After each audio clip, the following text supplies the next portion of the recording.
Em 1980, a ditadura militar tentou apagar o nome de Luiz Inácio Lula da Silva da história do Brasil. Os generais proibiram Lula de falar nas praças, fecharam os estádios e enviaram tanques do exército para calar a voz do maior líder operário do país. Eles só não imaginavam que o refúgio de Lula não seria um esconderijo clandestino, mas sim o altar de uma catedral.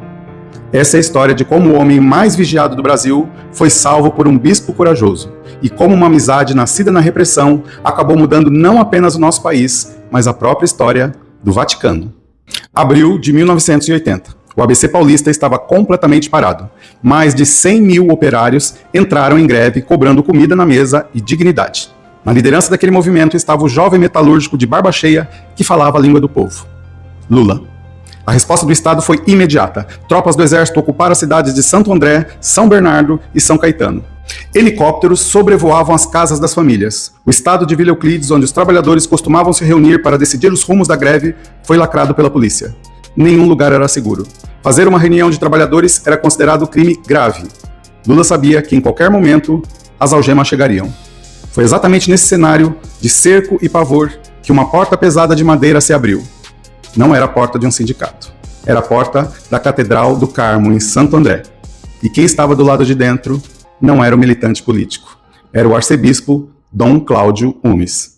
Mas você deve estar se perguntando: como milhares de trabalhadores, cercados pelo exército, conseguiam entrar e sair de uma igreja sem serem presos ou metralhados? E por que o próprio Lula não foi preso ali dentro? A resposta está na inteligência e na coragem daquele bispo. A ditadura podia fechar estádios e praças públicas, mas invadir o altar da Casa de Deus com metralhadoras traria um custo político internacional que os generais simplesmente não podiam pagar. A catedral virou, na prática, o único território livre e seguro do país. Dom Cláudio usou a sabedoria. Quando o comandante da polícia militar entrou no templo e disse a ele: "O senhor está proibido de dar o microfone para esses subversivos." O bispo olhou para o oficial, virou-se para Lula e para os operários e disse: "Um microfone eu não posso dar. Subam nos bancos e gritem bem alto para todos ouvirem." Ali dentro, os operários realizavam suas assembleias com segurança. E na hora de ir embora, eles saíam em uma massa humana compacta, de milhares de pessoas, ombro a ombro. A polícia assistia do lado de fora, sem contingente nem coragem para avançar sobre aquela multidão na saída da igreja.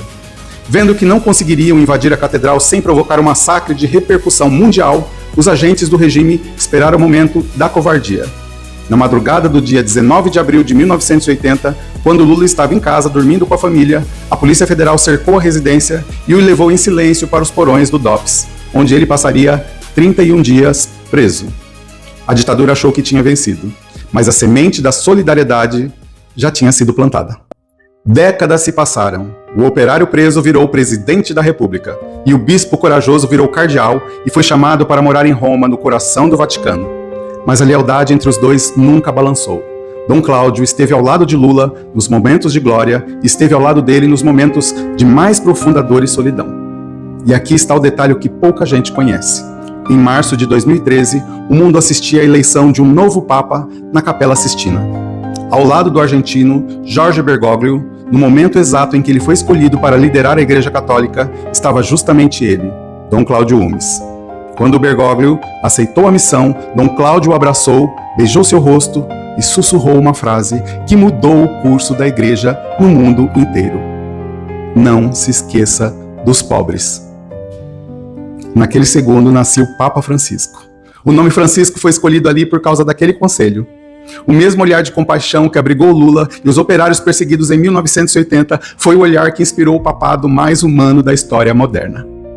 Em 2022, o cardeal Dom Cláudio Umes sentiu que seus dias na Terra estavam chegando ao fim.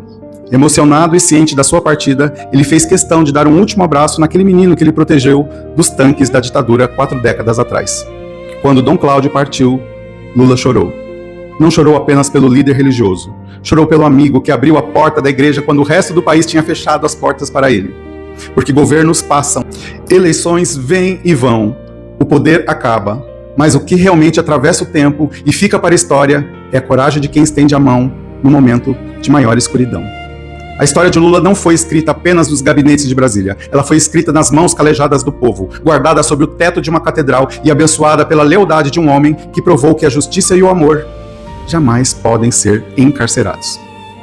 quando os tanques ocuparam as ruas, quando os microfones foram silenciados, quando o país parecia pequeno demais para proteger um homem, um bispo abriu uma porta. Naquele dia, Dom Cláudio Umes talvez acreditasse que estava apenas protegendo um líder sindical.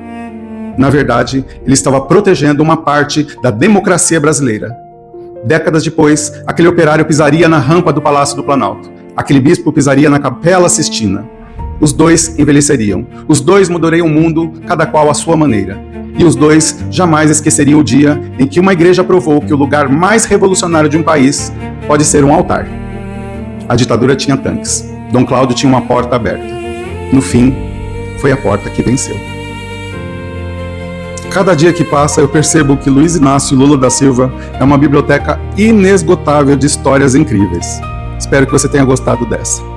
Inscreva no canal, curte, comenta, compartilha muito e a gente se vê no próximo vídeo. Até lá!